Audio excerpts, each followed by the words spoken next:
I was told there would be no technical difficulties.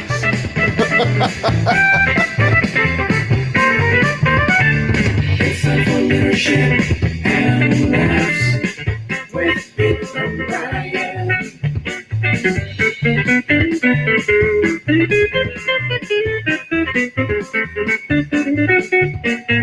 And now here are your hosts, Pete, Mike, and Brian Peggy. There you go, buddy. We're there. We're already having a bell. We are live on Podbean, and we've got huge news about the live stream that's going to come at the end of the show, Bri. So we're not going to share too much. If it's your first time listening, maybe you're not listening live. Maybe you're catching us on your workout. Maybe you're catching us on your drive to and from. Maybe you're at work, bored out of your mind, and so you've decided to choose this as your entertainment focus. We're glad to have you. My name is Pete. I'm coming from Birmingham, Alabama. And I'm Brian. I'm coming to you from the 303, they call it, out here, the Mile High in Denver, Colorado. Nice to have you with us, Brian. No, we're not lovers. We are just friends who used to work at Disney years and years ago and decided to start a live streaming radio show podcast thingy-mabopper. Are you breaking up with me? This has been a very long-distance relationship, my friend. Especially during COVID. So we're glad to have you. If you haven't joined us, we talk about leadership. We talk about things that are happening in the world of management, supervision. As you know, Brian, we don't get into the drama, do we? No, we don't get into the drama too much. We don't like to put our heads in the sand. We say, none of us should be shrugging off or ignoring all the things that are going on in the world today. And we all know that every time you turn on the TV or, pick up your phone, you're presented with different news stories or articles and, important topics that honestly we all should be paying attention to. But, things like the coronavirus pandemic and protests and racial injustice and elections and politics, which is important stuff. Yeah, we and a lot of those can be tied into leadership. Right, but we're not here. No, we're just not that kind of a hard-hitting political show. We encourage you to stay informed. We encourage you to engage with others on those topics, just like Pete and I do, but do that in the rest of the week. This 1 hour a week, we're going to do our best to keep it relatively stress-free and bring you our own brand of humor and perspective. And we do that by starting off with what section we call Leading Off. This is where my buddy Brian finds 3 non-controversial topics on leadership or human nature or things like that. And we talk about it with you. If you're joining us live, feel free to type in. You can also call in if you want to. This is called Leading Off with my buddy Brian. What's going on, Brian? Well, I'll tell you right off the bat, this is not one of our leading off stories, but I do want to point out that it's National Chicken Wing Day. Let's go, my friend. I guess that is actually pretty controversial. If we ask everybody to type in, what is your favorite chicken wing? Who's got the best wings in your neck of the woods? Carp's going to give us his opinion, I'm sure. Now, are you talking about what chain, what franchise? Are you talking about wing or boneless wing or sauce? What is your question? Well, any of those would work. I'll tell you this right now. I'm a boneless guy. Now, I haven't always been. My dad used to love to get some wings. And we would eat them with just kind of like butter and salt and pepper and, those kind of spices, not really buffalo wings, but learned to love those. But once I discovered the boneless chicken wing and I didn't have to do as much work to get to the meat, it was great. Carp will appreciate this. We had a guy in our fraternity house named Gene, and there was 2 types of wings. There's the kind that are, that have the actual drumstick, and there's the kind would have the 2 skinny bones in the middle. I'm not sure what that's called. Yeah. But that dude would take one of those, not the drumstick, but the other one, shove the whole thing in his mouth, turn sideways, and pull out both singles bones and go, that's how you do it. Yep. Like a cartoon. Yeah, right? just every piece of fat and nastiness and chunk of bone that's hanging on the edge. My dad could it's do going that. right He would just like, kind of chew on all that gristle and stuff. And Gristle. Hashtag gristle says hashtag gristle. All right. So anyhow, what's your story about this today? Well, I could tell you about National Chicken Wing Day. And I've got to connect it to leadership somehow. All right, here. So Americans have been attesting to the fact that chicken wings have to be the most versatile protein on the planet, according to National Chicken Wing Day's website, which I'm reading right now. Thank goodness.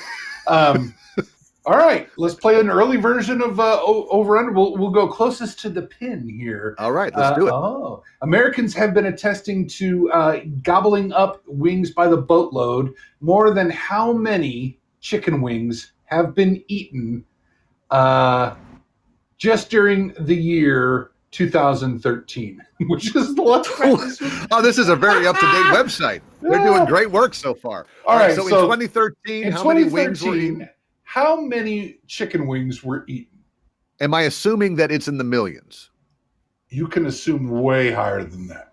Okay. All right. So then it's in the billions with a B. Okay. I am going to, Carp has said 50 million. So apparently he's low. I'm going to say 6 billion. Carp, you want to throw something else in there? Oh, he's saying 50 billion. I'm going to go 17 billion. Brian, who's the winner? I'm doing math in my head. Pete, you are the winner. It's 27 billion chicken wings in 2013. 27 billion chicken wings. That's a lot of dead chickens, bro. Let me tell you, 1.23 billion wings were consumed during Super Bowl weekend alone that year. Tonight, people need to update their website. my family and I, believe it or not, as we're doing the live show tonight, my fantastic son Logan will be headed off to Buffalo Wild Wings, because if you buy wings, you get 6 free wings tonight. So he'll be bringing back wings for me to dine on tonight. Parmesan garlic will be the selection of choice. All right, that's story number 1, Bri. It's National Chicken Wing Day. Story number 2, leading off. What do you got for us? It's so important to make sure that you, our educations are important, Pete, and that certainly speaks to leadership and making sure that the people that you're responsible for get a good education. Education is good for people. Your responsiveness, good, excellent for people. For people to have. Well, apparently, there was a man up in Nassau County, New York. Who was supposed to be remanded to jail. He'd been sentenced to a jail sentence, and so he decided to fake his own death. And so he passed off a death certificate from New Jersey, but it was full of typos. It was full of typos. If you're going to try to fake your own death, Pete, it's really important to make sure that you spell things right. So upon inspection of the certificate, it was noted that the font size and the typeface changed within the document. And prosecutors observed that the word registry in the department name was misspelled as registry.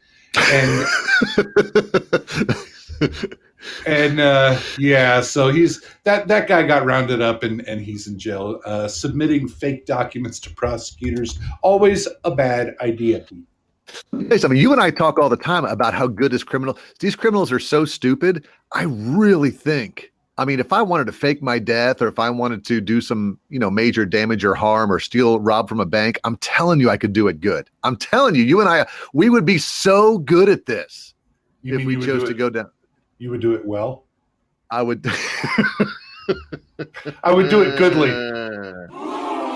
Yeah, you're an idiot. All right, here we go, my friend. Keep it going. Third story of the day from my good Brian. Get us started.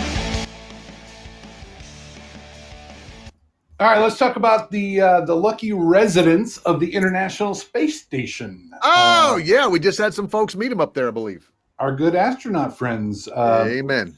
They did you Bonjour. know they pull 12-hour shifts. So when they're working, they work for 12 hours.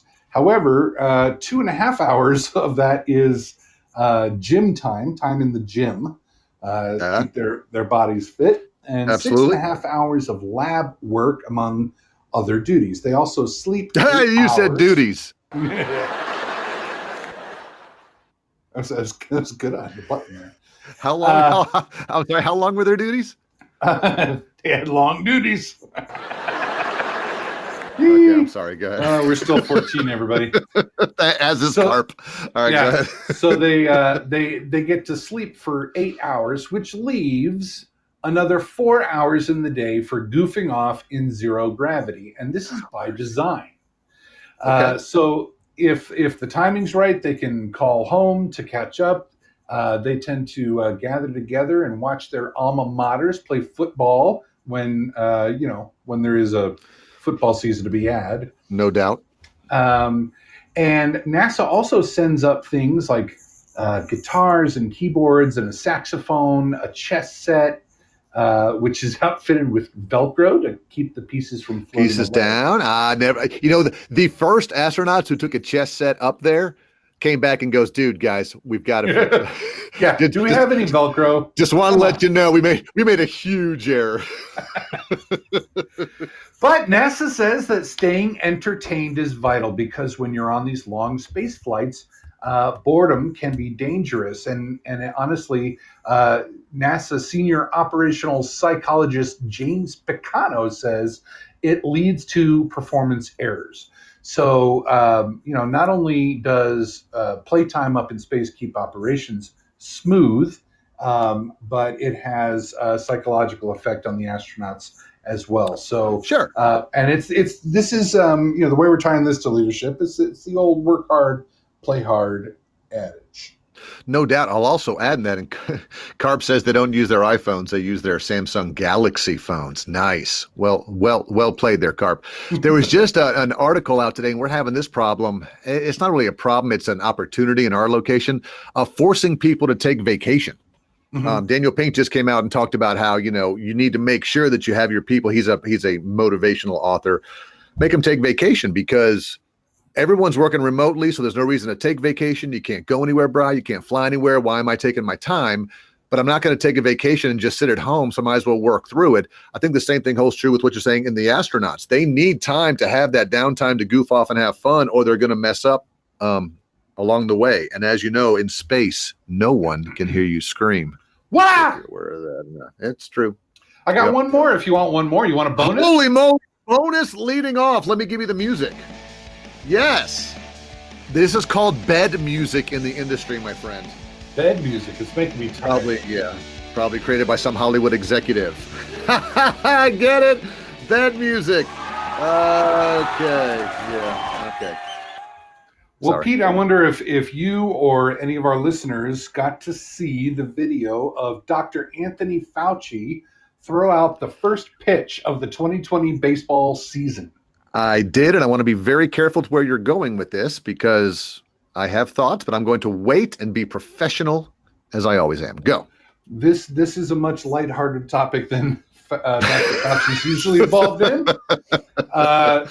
Dr. Fauci, it's a good thing that he's a medical professional because Amen. he did not make it as a pitcher. He basically just threw it right into the ground. But Yeah. here's where the story comes in. The Topps baseball company. Did you collect baseball cards when you were younger? I sure did. And to date myself, I also collected football cards and, believe it or not, Star Wars cards. When the first Sure. Star Wars movie came out in 1977, I got a bunch of cards that came with it. And apparently each of those cards is now worth like $1.25. And I've got like 100 of them. So what is that, like $12.50 or something? It was my understanding there would be no math. Okay, good. But anyhow, yeah, I did collect cards. Yeah. Yeah. Anyway, Topps. That was Fleer, by the way. I think Fleer had the Star Wars cards. The Topps company they announced that Dr. Anthony Fauci's baseball card, they put his pitch on a card, became one of the best-selling cards in Topps history overnight. That's incredible. It is. What they have something called Topps Now, where they're only available for 24 hours on the Topps website. More than 51,000 Fauci's were sold when the card hit the site last week. I've got to go pull that up because I want to see how they froze him. Because if you saw him and his angle and the ball, I wonder what the card looks like. I bet you basically, I'm looking at it now. Yeah. The ball has just left his hands. It looks like he's throwing it up skyward as if to hit an airplane. But yeah. And actually, if we were to foreshadow, Brian, imagine next week if we could actually show a picture of it during our live podcast. What's that called? Is that called foreshadowing? What? Foreshadowing. What? I don't know what that is. That's very fascinating. As is this music, Brian. It is. Which means it's time to take us to the next level where we take time and look at leaders who are going to say things that are going to make us ask the world famous question. They did what? Leaders did what? Who? Who did what? Somebody did what? Best. Getting excited over here. Doc Gooden, nice Garp. All right, so here's what happened last week. Let's get our audience up to speed. Last week we changed, and instead of doing they did what and telling you how bad leaders are, we did a they did what and said, let's take a famous leader and talk about an article that they wrote recently and say they wrote what, or they led us how, or whatever we want to do. And just for fun, we took Ken Blanchard. Most people know who Ken Blanchard is. Absolutely. And the beauty of it is we went ahead and tagged him on LinkedIn and Facebook and said, if you comment on this, we'll send you a Leadership and Laugh t-shirt, which again, we normally send those to all of our listeners. So I want to thank our sponsor who does all of our screen art for the shirt. They're beautiful. And I hope you all win one very soon. But ironically, a lot of time my posts when they go on LinkedIn, Brian, get, 100, 200, 300 likes. This one got 4,200 views. Just because we mentioned Ken Blanchard. So now we are going to start sucking up to celebrities and reading their articles on our show, tagging them in the comments so that they will comment and then more people will listen. As evidence today, we have jumped from one person to two persons listening. So they've done a 50% increase in listenership. So we're so happy about it. I know. And we want to thank Ken Blanchard for that. All right. So here we go. Have you heard of a man named Patrick Lencioni? Oh, yeah. He's the quarterback for the Kansas City Chiefs. He just signed a big contract over there. That's going to be Patrick Mahomes. This is a different Patrick. Yeah, Patrick Lencioni.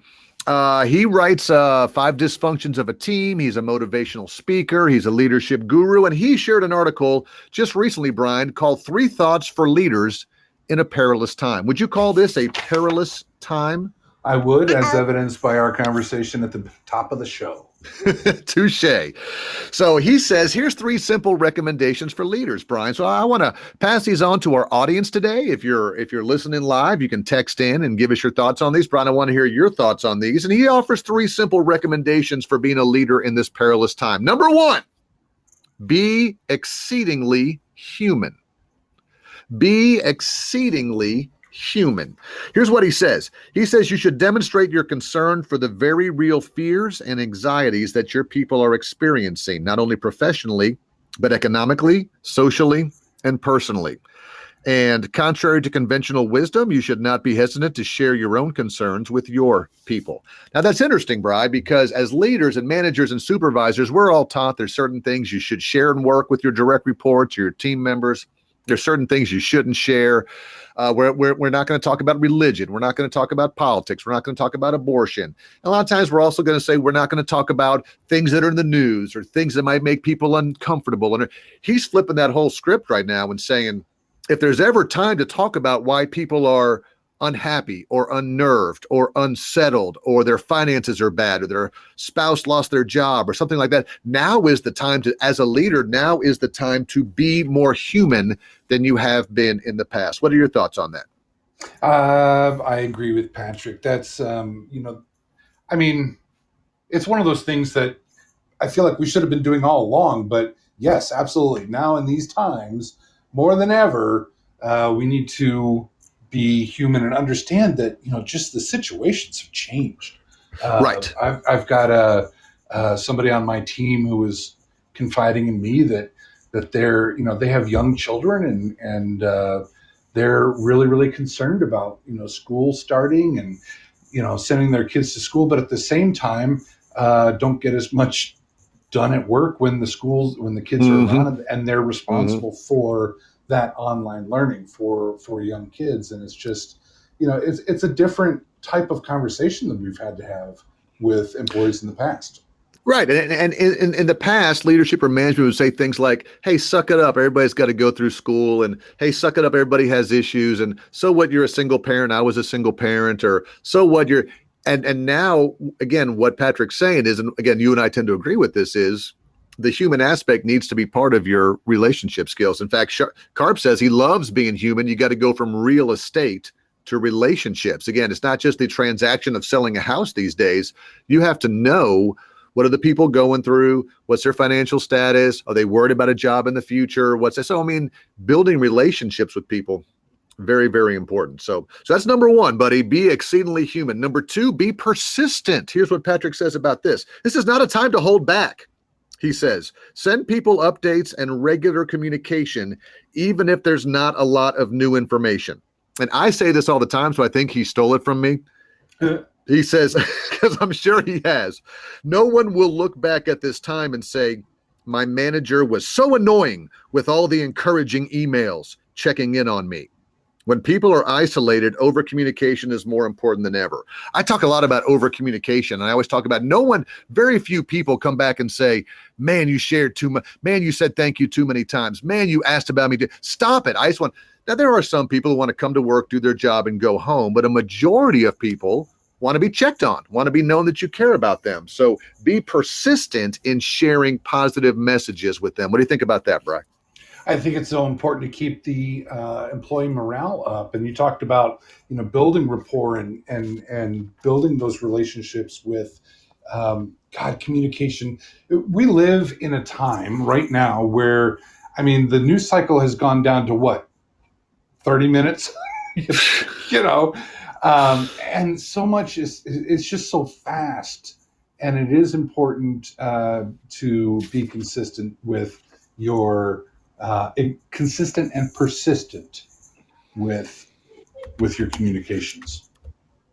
Karp says, if you are resistant to being consistent, wait, I can't figure this. Hold on. If you are resistant to be consistent, being persistent, perhaps you need an assistant. Nice. Leadership by slogan. Cool J couldn't have sent that in. So be persistent. You know what? I'm going to give myself some bed music for this last one, if you don't mind. Mm-hmm. All right. The last thing that I want to bring up that Patrick Lencioni has said that might make you as a person ask the following question. That leader said what? Excellent. Well done. Is this. Be creative. He says, be creative, try new things, try semi-regular video conference meetings that allow employees to not only talk about work, but to share their experiences. Heck, you can even have them share movies and games and things that are going on. Crises provide an opportunity for people to come to know one another and establish bonds that will endure long after the crisis is over. Here's an example. If I went to my leader this time last year and said, hey, every Friday at 3:00, I want all the employees to get together and we're going to do some trivia in one of our big classrooms. We'll do it from like 2 to 3. People can bring some food, goof off. We'll have some fun. And I want to do that every Friday. They would look at me and say, yeah, maybe we'll do it once every 6 weeks, but that's not a good use of time. Now, because everyone's working remotely, we started doing these every week so people had a reason to get together and have fun and share. And we stopped doing them and people started asking, where are these? This is what we need. So again, the rules have shifted, Brian, based on the pandemic and the remote work and all of that. And I think creativity around connecting with your employees and having fun things. And we can't go out to lunch anymore. We can't go to happy hours with our employees. We can't do certain, what can we do? How can we be creative in making sure that employee morale stays up? And it doesn't really take that much. You don't have to break the bank over this either. I have a leader who must be listening to Patrick's, ideas because we just returned from the long weekend around 4th of July, and we were going to have our team meeting, and I'm sure all of the other directors do like I do and have, like a list of things to talk about. Yep. And so we were all ready to launch into that. And our boss said, before we get started, and we thought, here comes like, is this going to be bad news? Before we get started, I just want to go around the room and, like, what'd you guys do? What'd you guys do over the 4th of July? Just something like that. In the middle of this type of a crisis pandemic, really just kind of took the edge off of everybody. And we were talking about different, reeling out picnics that we attended, how we were looking forward to National Chicken Wing Day coming up later in the month.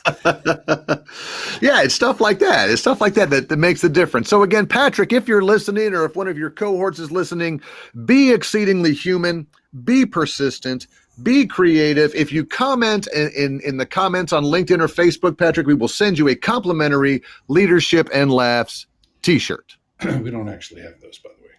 No, but they are on order for next year. Hey, what's that music? It's the reason everybody finally logs on, Bri. It's game show time. I know what you're saying. I would like a game show on statistics and leadership. It's time for everybody's favorite game show. Someone type it into the comments. Get it in there. Buglet, Sean, Carp, Sherry. I need the title or we're not going to stop playing this. If you're in your car, scream it out right now. What are we about to play?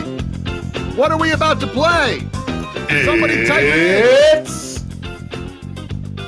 Over Under! Hey, everybody. Here's how this segment works. I'm going to be presenting our buddy Pete with a few interesting statistics somehow related to leadership, and he's going to have to decide if the actual number is over or under the number I give him. That's pretty much how it works each time. Right. But if you're new, I will say I've kept these hidden from Pete. He's hearing about these for the first time. And we do encourage you to play along. So feel free to give us a call. Hit that call-in button if you want to play along live with Pete. Or you can chat in your answers as we try to guess over or under. Now. Wait, as we try to guess what? Over or under. All right, go ahead. All right, so I was... And by the way, the reason you don't have to say that we don't talk about it is because my percentage of correctness in these, what is it? This is episode 16. I think I ran the numbers last time, and I'm at like 17% correct. So there is no way that I know what you're talking about, or I am just extremely stupid. So go ahead. Here we go. That in itself may actually be foreshadowing. Carp takes the under 17. Woo! All right, here we go. So we all know that there's a war for talent out there. Can't say correct? War. Yes. And the phrase employee experience has, in fact, become a buzzword amongst our HR professional friends. Employee experience it basically encompasses every touch point that an employee has at your company. You might call it the Disney difference. Yeah, right. What makes that experience different from interviewing, hiring, onboarding, training, advancement, employee benefits, and perks? Right. And so we all know that this year, the entire world of business and the workplace as we knew it has shifted and evolved. And now, as it turns out, employee expectations, Pete, are evolving with it. So, I understand. Yes. So a decade ago, what were the things that like employees look for? What were the perks that they looked for? Not just benefits like vacation time and you talking about things like I want a coffee machine, I want a ping pong table, I want a dance floor, I would like I can't believe it. I want a foosball table. I can't believe Carp open kitchen. I can't believe I've got to pay for my own soda. Right. What do you mean I got to pay for my soda? Hashtag Moneyball reference. Go ahead. But soda money. Has that changed? Is that still what employees want? So To shed light on this, a company called Topia, which is a global talent mobility company, HR related there, they surveyed 1,000 full-time traditional office or desk job setting employees who work in large enterprise companies. So larger companies with more than 2,500 people in them. Okay.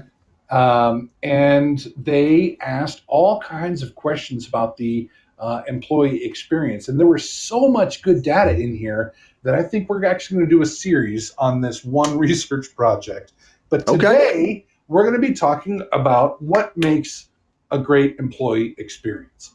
Okay. So everyone was asked. Can I ask the date of the article? A lot of times you go, I have no idea. When was the survey done? And if you don't know, that's fine, but that always helps me choose my answers incorrectly. It was this year. Okay. It was 2020. This is a 2020 survey. Thank you. That helps. Correct. It was the following statement. It makes true. Yeah. Well, it might make a difference to you. No, not pre-COVID. I'm going to say during COVID. Okay. So it wasn't in July. I think it was like in May. I don't remember, but it was this year. And there's got to be a P word that goes for it right now. Because if there's pre-COVID, Brian, and there's post-COVID, what's during the COVID? I got nothing. Brian, if you're an American when you go into the bathroom, yes, and you're American when you come out of the bathroom, what are you while you're in the bathroom? I guess you're American. European. All right, keep going. Let's roll. I'll be here all day. All right. I knew the answer to that. Okay. All right, here we go. Give me the stats. Let's go. Here we go. So everyone was asked, hey, what makes a great employee experience? How many people said, percentage-wise, how many people said an amazing office space and perks? So this goes to that, kitchen full of snacks and the foosball table, and you can bring a dog. How many people said amazing office space and perks make a great employee experience? Correct. Was that number over or under 25%? 25%. All right. I'm gonna thought process this out, buddy. I'm gonna say that normally it would be much higher than 25% because that's the norm. People expect that, but because this might have been done during COVID, remote work has gone up, things like that. I'm gonna say it's not that important. I'm gonna go with Carp, who also says under. Anybody else playing along want to type in their answer, over or under 25%? Sherry also goes with the under. You're up, bruh. All right. Over or under 25%, and the consensus seems to be under. That's correct. Only 19%. Only 19% said their experience is most affected by the perks. And that's so funny because, like you said, back in the day, that was it. Look at our cool office furniture. Look, we've got windows. Look, we've got free coffee. Look, you got a gym membership. Look, you got this. That seemed to be what an employee experience was all about. So that trend may be shifting now. So good one. All right. Yeah. I'm 1 for 1. Let's go, baby. I'm following Carp and Sherry all the way. I've seen who my people are. Let's stick with the great employee experience. What makes a great employee experience? Being empowered and trusted. Over or under 40%. Being empowered and trusted. See, I don't think it's fair that they lumped these two things together, to be honest with you, because to me, they're two totally. I want to be trusted, but I also want to be empowered. Let's see. 40% of people want that. Well, we can't do that. 40 people want that. Over. I'm going over. Carp goes over. Sherry says over. We're going over. All right, you guys said over. It is over. It's 58%. They said giving people autonomy gives them power, and when employees feel trusted and empowered to use their skills to their full potential, they tend to have a great employee experience. Someone typed in and said, keep your stinking beanbag chairs and your espresso machines and just pay me a little more. Yeah. So, trust, empowerment, good, buddy. All right. You got one more for us? I got one more for us. Let's go 3 for 3 tonight, man. Can we do it? We can do it. I'm sure. You guys are smart. All right, help Pete out now. The question was asked, how would you rate your company's employee experience? How many people said exceptional?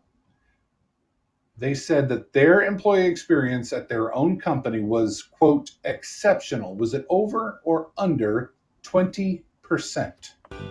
All right, I want to ask you, is it a 5-point Likert scale? Do I know, is there a very exceptional, or is there a super exceptional? I'm going to assume exceptional was one of the highest ones. Exceptional was the highest one. Read it to me again.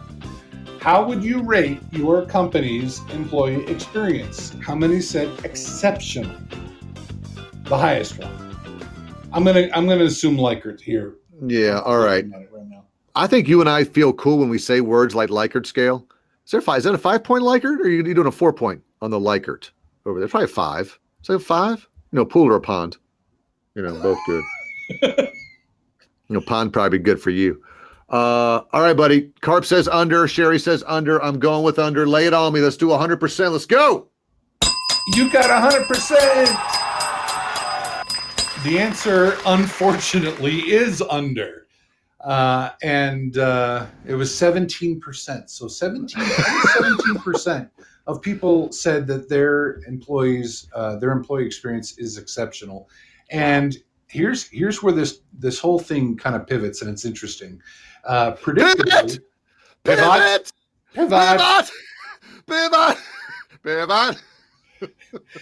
Okay, so for our international listeners have no idea. What are the friends? These friends you talk about. This was that was an example from Show Friends. Anyway, so here's where the whole thing turns, if you will. Thank you. Predictably, HR professionals tend to overestimate how well they're doing. Shocking. With the employee experience. So when they asked, how was your company's employee experience, and of the people who rated their employee experience poorly, 40% of general employees rated their 40% of general employees rated their company's employee experience poorly, compared to just 21% of HR staff.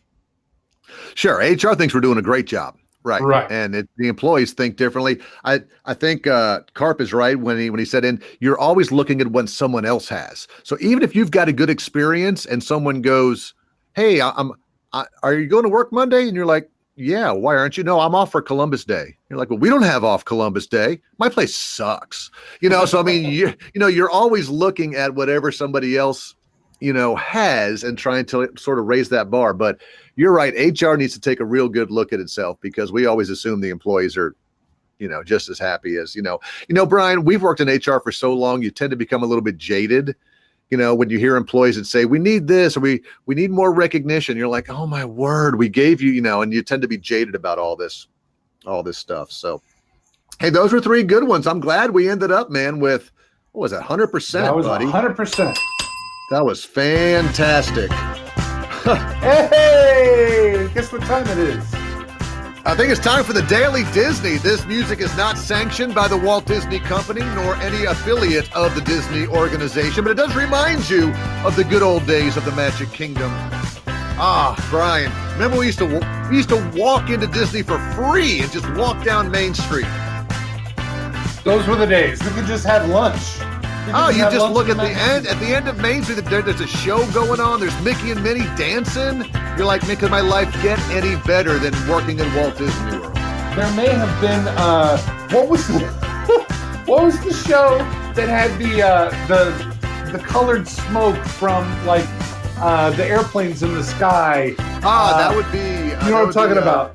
Surprise in the Skies. Surprise in the Skies. Yeah, look out, man. So it's a magical place, my friend. And so this is the time of the show where me and Brian, who both worked at Disney for combined over 30 years or so, share a little bit of Disney magic. Just tell you a little bit about how Disney taught us anything from leadership to management to customer experience to employee experience, if you will, Brian. And just tell you a little bit and see if you can put some of that Disney magic into your organization. Brian, what in the world should we talk about today? Let's talk about something that is near and dear to my heart personally, and that is if there were just a number, maybe a list of ways that you could add Disney magic to your organization. Yeah, because there's books out there on that. But has anybody ever written a book, Brian, where he said, listen, here's 10, 15, 30. Here's just a list of things you can do Why to would add you Disney stop magic. at 30? Let's go all the way. Disneyland opened in 1955. What if we talked about 55 ways that you could add Disney magic to your organization? Oh, Brian! Also, hashtag Sammy Hagar. I can't drive 55. Oh, well done. Van Hagar, if you will. So, yes, everybody, shameless plug time. Excuse me as I plug the new book, 55 Ways to Add Disney Magic to Your Organization. Again, next week, if we were live, you would see a picture of this on your screen. Until now, just imagine.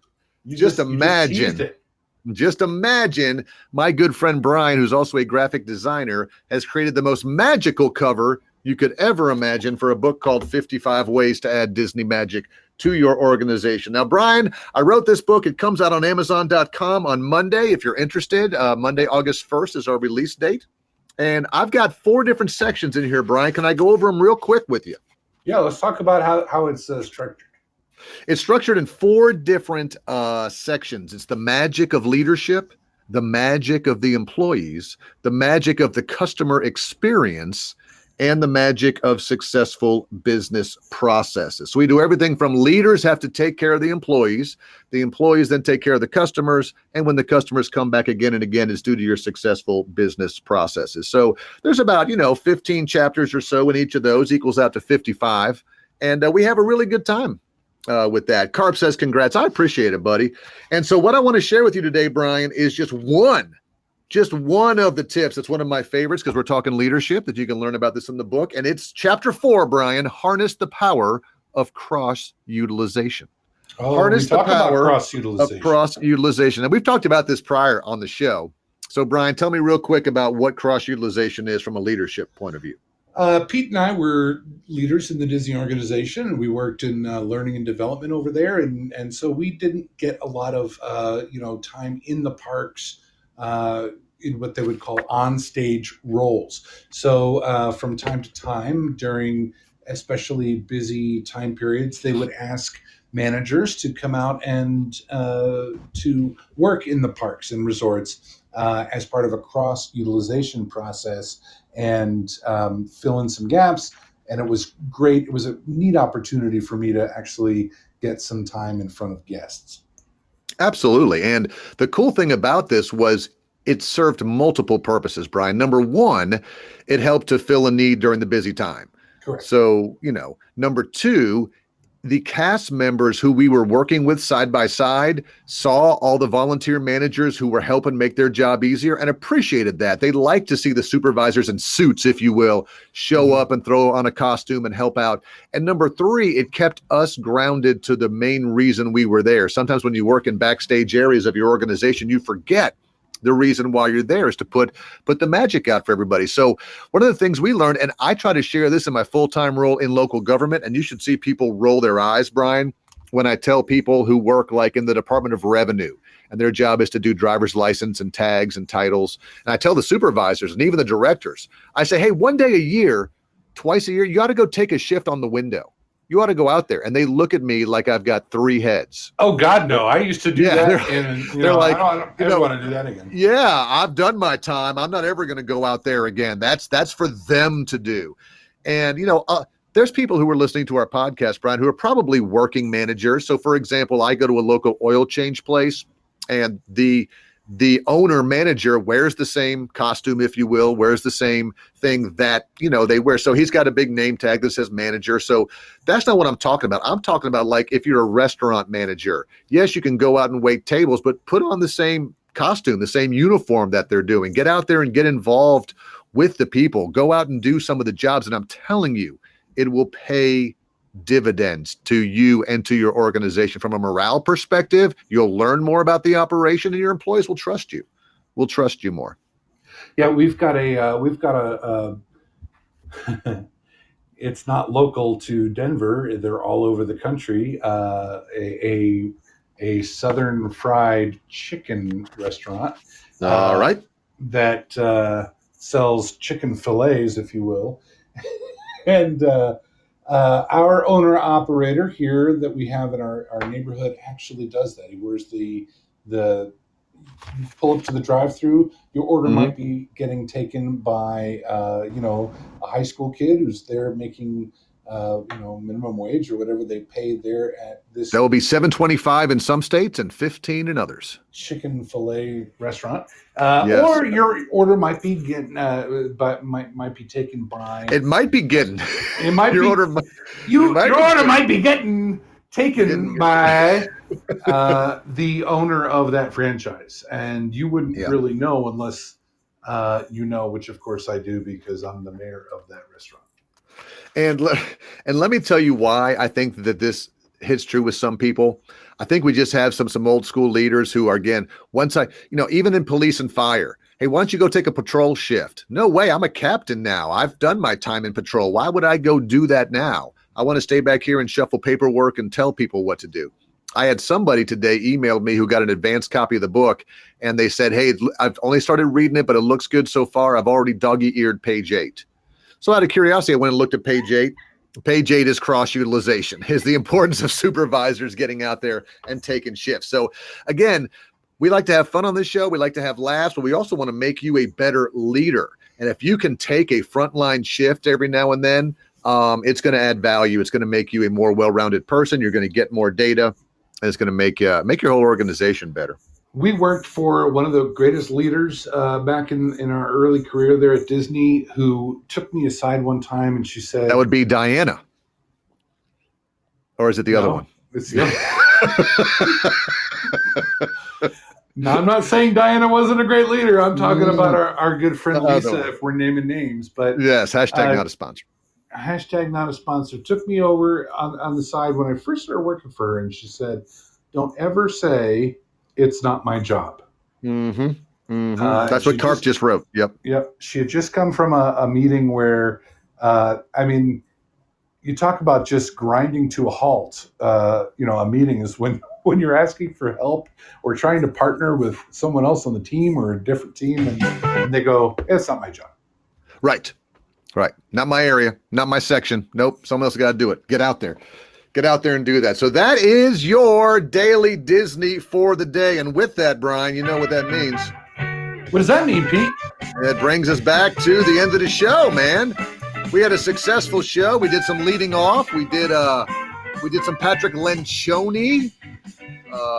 Did some over-under. Did some daily Disney. And if only you had a did you know. I do, Pete.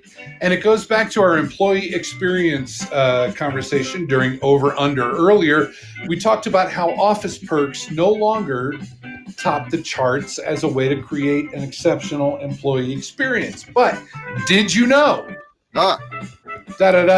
There's a disconnect with what HR believes is important compared to employees. And we talked a little bit about that too. 25% of HR employees said perks are the most important, but only 16% of non-HR employees thought so. Wow. I did not know that. 25%. Go figure. So we'll explore that a little bit different. But hey, Pete, we can't leave yet. Turn the music off, Pete. Oh my gosh, Pete, we have a giant announcement to make. Big announcement. Give us a bell. You guys, hopefully you didn't hang up yet. No, there's people who have downloaded this and have been. I didn't hear what you said. Next week, Brian, the same time, but we're going to try a little something different. We're evolving. We are going to not only be live streaming audio podcasts, we will be live streaming the video portion as well. So you'll be able to see our goofy heads. You will be able to see our inappropriate eye rolls. And you will be able to spend 45 minutes with us on your favorite social media platform. If those social media platforms are LinkedIn. Correct. Facebook. Oh, I'm sorry. God, Don, we need to practice. If those are LinkedIn, Facebook, or YouTube. And I think you have to be following either me or Brian. So make sure. So if you want to watch us live, you have to follow us on LinkedIn, Facebook, or YouTube. Just look for us by name. But what we're going to do is we're going to stream live. And then what we're going to do is we're going to show some video clips. We're going to have a lot of fun. You'll be able to see how nutty we are. And hopefully it's easier for you to get us live because we're on LinkedIn, Facebook, and YouTube next week. At least that's right. the plan, Bri. That's the plan. We'll see how it works. We're going to take that out for a test drive next week. Yes. Lucky episode 17, Brian, means we're going to be on social media all over the place. That's so exciting. So thank you for reminding me. I want to thank Clam for joining us. Our show started 51 minutes ago, but you get to hear the closing song. So thanks to you, my friend. Carb says cue the train wreck next week. Yeah, we'll be yeah, Carp will be tuning in next week just to see how yeah. So thanks to all our listeners. Who do we have today, Brian? Let's see. I think we had Carp on, of course.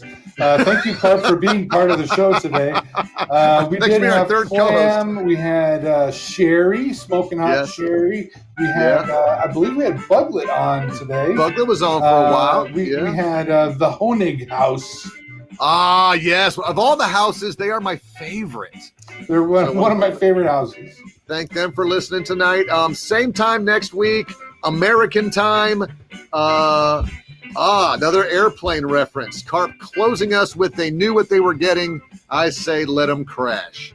Brian, stay safe, my friend. Have a good week. We'll talk to you all same time next week. Love you guys. Be kind. See you, man.